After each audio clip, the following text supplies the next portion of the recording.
মা যেদিন পেটে আসতো ওই দিন 12 জন রসুল এসে আমাকে সালাম দিছে। ওই রাত্রে আইসা মা আমাকে মারিয়াম, মা আমাকে আসিয়া, মা আমাকে উখতা মুসা কুলসুম, তিনজন এসে আমাকে মালা পরাইছে যে দুজাহানের বাদশা তোর পেটে চলে আসছে। মা শুধু এইখানেই খেলতো না, আমি যখন বাহির হই তো বারুর করা পর্যন্ত আমাকে সালাম দিতে থাকে।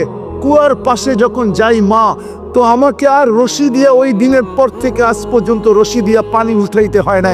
আমি কুয়ার পাশে যাইতে দেরি, কুয়ার পানিগুলা উছলায় উপরে আসতে দেরি করে না। কল কল শব্দ করতে থাকে, পানিগুলা যেন বলতে থাকে, আমেনা তুই কেন চলে আসছিস? দুজাহানের বাদশা তোর পেটে, তুই হুকুম দিলেই তো আমরা বাড়িতে যেয়ে ভোড়া দিয়ে আসতাম। মা মক্কার মেয়েগুলাকে জিজ্ঞেস করো না, আমি কুয়ার পাশে যাইতে দেরি, মা এরা আমার হাতে পায়ে ধরতে দেরি করে না যে ফাতেমা, আমেনা তুই এখান থেকে যাইস না, তুই গেলে কুয়ার পানি নিচে চলে যাবে, আমাদেরকে রশি দিয়া তুলতে হবে, তুই দাঁড়ায় থাক, তোর পায়ে পড়ি, পানি নিচে যাবে না। আমরা ভরা নেই আমাদের বর্তনগুলা, তোর বর্তনটাও ভরা দিব, তোর বাড়িতেও পৌঁছায় দিব, তুই দাঁড়ায় থাক, তুই চলে গেলে কুয়ার পানি নিচে চলে তো মক্কার ভিতরে খানা ঘুষা শুরু হয়ে গেছে। আব্দুল মুত্তালিবের পুত্রবধূ বিধবা, সে সুগ্রাণ লাগায় তো লাগায় কি করা? আর এটা তো কোনো এই জগতের সুগ্রাণ না, এই সুগ্রাণ সে পায় কোথার থেকে? আব্দুল মুত্তালিব জিজ্ঞাসা করছে, বেটি নাক কান তো কাটা গেল, আমি সর্দার, যেদিকে যাই সবাই আমার দিকে তাকায় কেমন ভাবে জানি। আবার কেউ কেউ প্রশ্ন করে, তোমার পুত্রবধূ কোত্থেকে নিয়ে আসলে?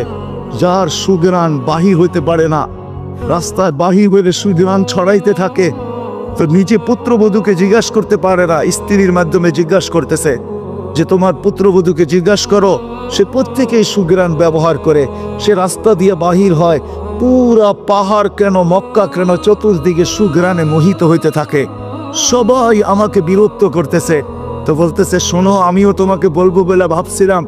আমেনা যখনই গোসলখানার থেকে বাহির হয় আর আমি ঢুকি, মনে হয় যেন গোসলখানাকে সুগ্রাণ দিয়ে প্যাক করে রাখছে। আমি জিজ্ঞাসা করব কিন্তু ভাবতে লজ্জায় জিজ্ঞাসা করতে পারতেছি না, যে এক তো স্বামী হারা পুত্রবধূ, স্বামী নাই, বড় দুঃখী, আমি তাকে জিজ্ঞাসা করবো তো জিজ্ঞাসা করবো কি করে?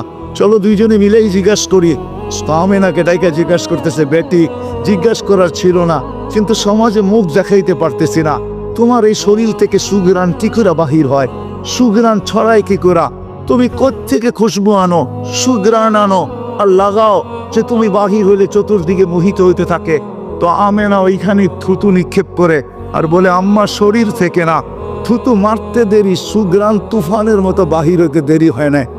বলছে আম্মা সুগ্রাণ শরীরে না, শুধু আম্মা এই থুতুতে পর্যন্ত সুগ্রাণ, আম্মা এই সুগ্রাণ আমার না, পেটেরটা সুগ্রাণ, পেটেরটা। আম্মা বলার ছিলাম না, তোমরা বাধ্য করতেছো, যেদিন পেটে আসছে ওই দিন তো ঘরের দেওয়াল পর্যন্ত আমাকে সালাম দিতেছে, তোমাদের এই ঘরের বাড়ু কণাও পর্যন্ত আমাকে সালাম দিতেছে।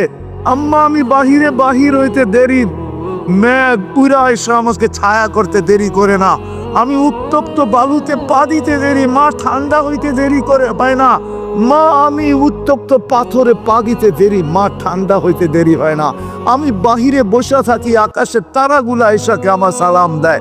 মা যেদিন পেটে আসছে ওই দিন 12 জন রসুল এসে আমাকে সালাম দিছে। ওই রাত্রে আইসা মা আমাকে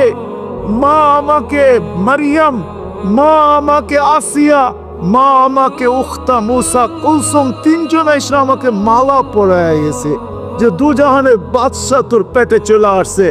মা শুধু এইখানেই খেলতো না, আমি যখন বাহির হই তো বারুর করা পর্যন্ত আমাকে সালাম দিতে থাকে। কুয়ার পাশে যখন যাই মা, তো আমাকে আর রশি দিয়া ওই দিনের পর থেকে আজ পর্যন্ত রশি দিয়া পানি উঠাইতে হয় না। আমি কুয়ার পাশে যাইতে দেরি, কুয়ার পানিগুলা উছলায় উপরে আসতে দেরি করে না। পল পল শব্দ করতে থাকে, পানিগুলা যেন বলতে থাকে, আমেনা তুই কেন চলে আসছিস? দুজাহানের বাদশা তোর পেটে, তুই হুকুম দিলি তো আমরা বাড়িতে যেয়ে ভোড়া দিয়ে আসতাম।